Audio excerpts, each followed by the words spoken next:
अस्सलाम वालेकुम, welcome to my channel analysis with Binish. आज हम बात करने वाले हैं इश्क मुर्शद के लेटेस्ट एपिसोड के बारे में और उसके नेक्स्ट टीजर के बारे में। इश्क मुर्शद की टीम ने हमारे साथ कर दिया ज्यादती, तो आज बात करेंगे इसी के ऊपर। तो चलते हैं रिव्यू की तरफ।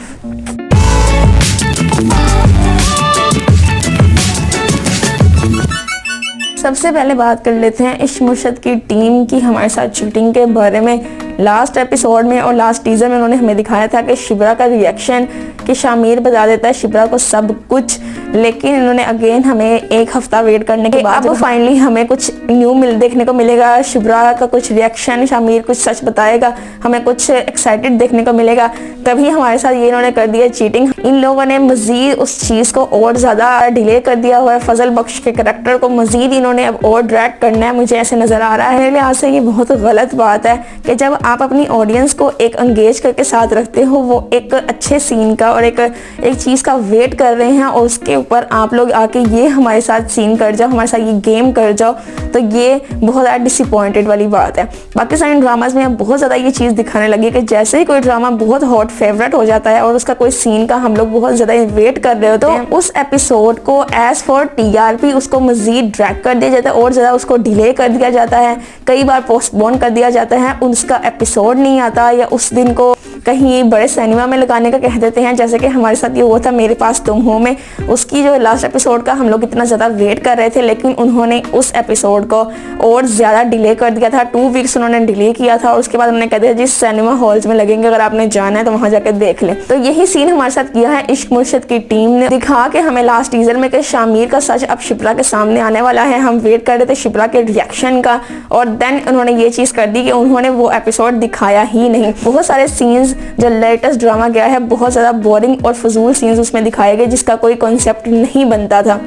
आने वाले कुछ एपिसोड्स में हो सकता है कि 1-2 एपिसोड ऐसे ये लोग भेजें कि जिसमें ये चीज़ को भी सस्पेंस ही क्रिएट होता रहेगा। हैरत की बात यह है कि जितने भी सीन्स लेटेस्ट एपिसोड में दिखाए गए हैं उनमें से कोई एक भी ना तो हमें कभी टीजर में देखने को मिला है, ना कभी हमें OST में देखने को मिला है। समहाउ मुझे लगता है कि शायद उन्होंने ड्रामे को और ज़्यादा बढ़ाने के लिए इन्होंने दोबारा से उनको ही रिक्रिएट ना कर दिया हो, जैसे हमारे 13 दिन में इन्होंने सेम यही चीज़ की थी। मुर्तसिम और मीरा वाले सीन में भी इन्होंने यही सेम चीज़ की थी, दोबारा से सीन को इन्होंने क्रिएट किया था। अब यही सीन इन्होंने यहाँ पे कर दिया है दोबारा से ड्रामे को और ज़्यादा लंबा और लेंथी करने के लिए कि 2-4 एपिसोड्स हमें और मिल जाए। बहुत गलत किया है, क्योंकि हम लोग एक तरह से ये हमारे साथ कमिटमेंट में होते हैं कि हमें लगता है कि जो टीजर में दिखाया गया नेक्स्ट एपिसोड में वो हो जाएगा, लेकिन इन्होंने बहुत ज़्यादा हमें डिसअपॉइंट किया है। और ड्रामा इंडस्ट्रीज़ हैं, उनको समझना चाहिए कि कंटेंट अगर आपका अच्छा है तो आपकी ऑडियंस का भी उसके साथ एग्री करना ज़रूरी है। अपनी ऑडियंस का भी ज़रा ख्याल रखा करें कि वो क्या देखना चाहते हैं। जैसे कि लेटेस्ट एपिसोड में जैसे कि दिखा दिया गया है कि जो हमारे सुलेमान साहब है वो चले गए हैं शहर से बाहर,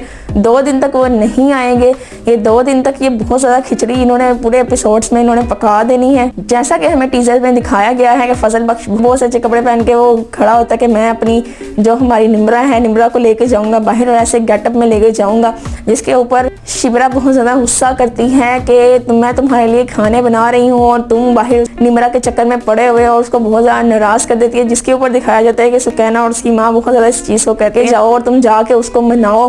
तो ये सारे सीन्स ठीक है यार, हमें शिब्रा और फजल बख्श का करैक्टर बहुत अच्छे लगते थे एक दूसरे के साथ, लेकिन अब हम शामिर को देखना चाहते हैं। हम चाहते हैं कि शिब्रा का क्या रिएक्शन होता है, हम शिब्रा का रिएक्शन देखना चाहते हैं। समहाउ मुझे यूँ लगता है कि शिब्रा, जिस तरह शिब्रा को कंफ्यूज दिखाया जा रहा है इन लव विद फजल बख्श, हो सकता है कि शामिर की असलियत जानने के बाद हो सकता है वो खुद से सुलेमान साहब को ना बताए। जिस तरह मुझे लगता है, जिस तरह इन्होंने ड्रैग करना है अगर ड्रामा को, तो मुझे लगता है कि जो रिश्ता शिब्रा के लिए आ रहा है ओवरऑल एक बहुत अच्छा रिश्ता है, ईमानदार इंसान के जैसे जैसे क्वालिटीज़ उनको चाहिए थी वही क्वालिटीज़ इनको यहाँ पे दिखाई जा रही हैं। मुझे ऐसा लगता है कि 2-4 एपिसोड शिब्रा की शादी के ऊपर भी आ जाए, उसका रिश्ता आएगा और हो सकता है यहाँ पे रिश्ता शिब्रा का तय भी हो जाए। फिर जिस तरह फजल बख्श का जो रोल दिखाया जाएगा कि शामिर बनके वो एक तरह से शामिर को जलाने के लिए उस रिश्ते के लिए हाँ भी कर देगी, और वो सारी चीज़ें जो हैं वो इस चीज़ में दिखाई जाए। तो भी सीन चल रहा हो, शामिर ने झूठ बोला है या सच बोला है, बात तो वही है कि शिब्रा पसंद करती है हमारे शामिर एज फजल बख्श को, तो वो शादी तो नहीं करेगी, लेकिन उसको जलाने के लिए, उसको दिखाने के लिए ज़रूर ये चीज़ करेगी और रिश्ते को हाँ कर देगी, और ये रिश्ता में भी बहुत आगे तक दिखाया जाएगा, हो सकता है शादी तक बात पहुँच जाए। जहाँ तक हमें नेक्स्ट टीजर में दिखाया जाता है जो असली असली फजल बख्श हैं उसको ले आता है शामिर अलग से गेटअप में, जो कि होगा उसके मुर्शद साई का गेटअप। वो यही बताएगा कि यही मेरा मुर्शद साई है जो ईरान गए से, ईरान से ये वापस आए हैं। तो जाहिर सी बात है जिसको फजल बख्श एज हमारे शामिर ने खुद ही एक पीर बनाया है, तो वो आके डेफिनेटली यही बात कहने वाला है कि शामिर की महरुन्निसा से जो शादी है वो सही नहीं है और मैं इसके हक में नहीं हूँ, ये शामिर के लिए और बहुत गलत हो जाएगा, हो सकता है शामिर मर जाए। सब हो इस तरह की वो बात करेगा कि जिससे महरुन्निसा और शामिर का जो रिश्ता है वो मे बी वहाँ पे आके डिस्टर्ब। लेकिन जैसे ही वो मना करेगा इस रिश्ते से, जो महरुन्निसा का बाप है हारून, उसको इस बात पे बहुत ज़्यादा हो जाएगा डाउट कि ये कैसे हो सकता है और मैं पता लगवाऊंगा कि ये कौन है, कहाँ से आया है।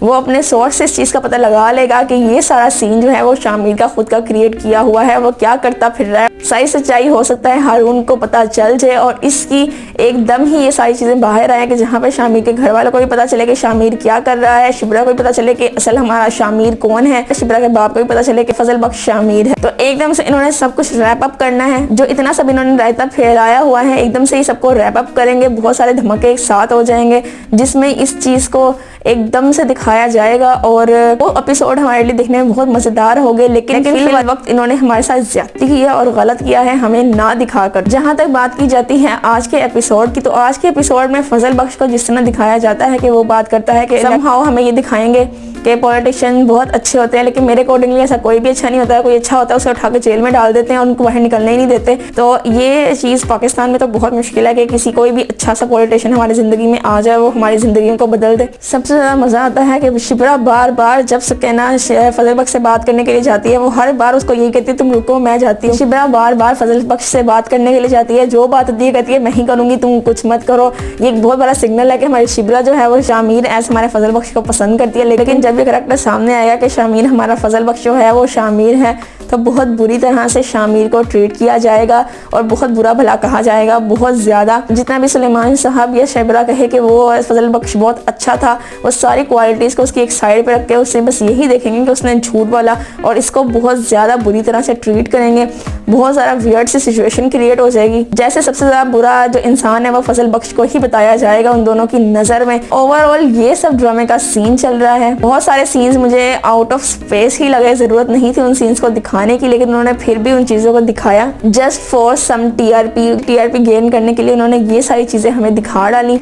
ओवरऑल ड्रामे के साथ हम गुजारा कर ही रहे हैं जो भी इन्होंने हमारे साथ लास्ट लेटेस्ट एपिसोड में किया, लेकिन अगर मज़ीद इस चीज़ को ड्रैग किया जाएगा तो हो सकता है कि जो व्यूवर्स हैं, जो ऑडियंस हैं, वो ड्रामे को देखना छोड़ दें या अवॉइड कर दें। तो अब इनको जो इन्होंने टीजर में दिखाया इनको दिखा देना चाहिए। आज के लिए बस इतना ही, यही था हमारा आज का रिव्यू। अगर आपको इस वीडियो में कोई एक भी पॉइंट अच्छा लगा हो तो वीडियो को लाइक कर दीजिएगा, चैनल को सब्सक्राइब कर दीजिएगा, बेल आइकन को क्लिक करना मत भूलेगा और कमेंट सेक्शन में अपना फीडबैक देना मत भूलेगा। सो स्टे ट्यून्ड एंड अल्लाह हाफिज़।